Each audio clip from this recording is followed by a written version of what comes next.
or better you perform, and you should increase or not. If you would perform better according to the taste, you shouldn't spend money on it, of course.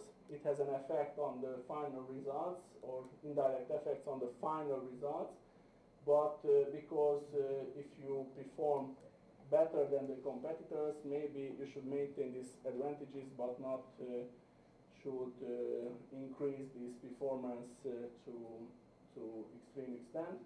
So that, but in this case, you underperform the competitors, and that's why it's a critical factor that you should do it.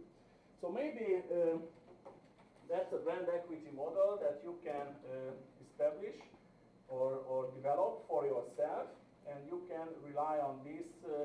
That when I make a decision about the brand and brand management, this is the brand equity that. One example of brand equity, not the only one or the perfect one or something like that, but one example that you think about the brand management in a more structured way than without this one, and just run some analysis. So maybe if when we play the simulation game, maybe you should make effort to summarize your analysis in one model or one like this, and you should create a framework of your decision, and how would you rely on the results and show this one. So this is one example. Of course, in the practice, there are two cases that maybe you have less information about the market, and you are not able to develop any kind of brand equity.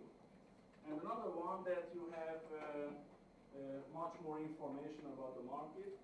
The FMCG market is typical, is the case that, for example, Nielsen, in Hungary, the Nielsen company measure all the sales in the retail.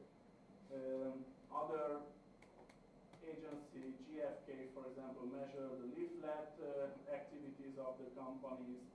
You can observe the prices on the market.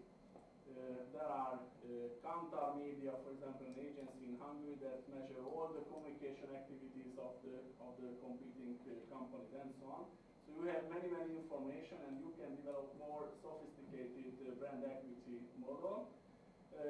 But other industries may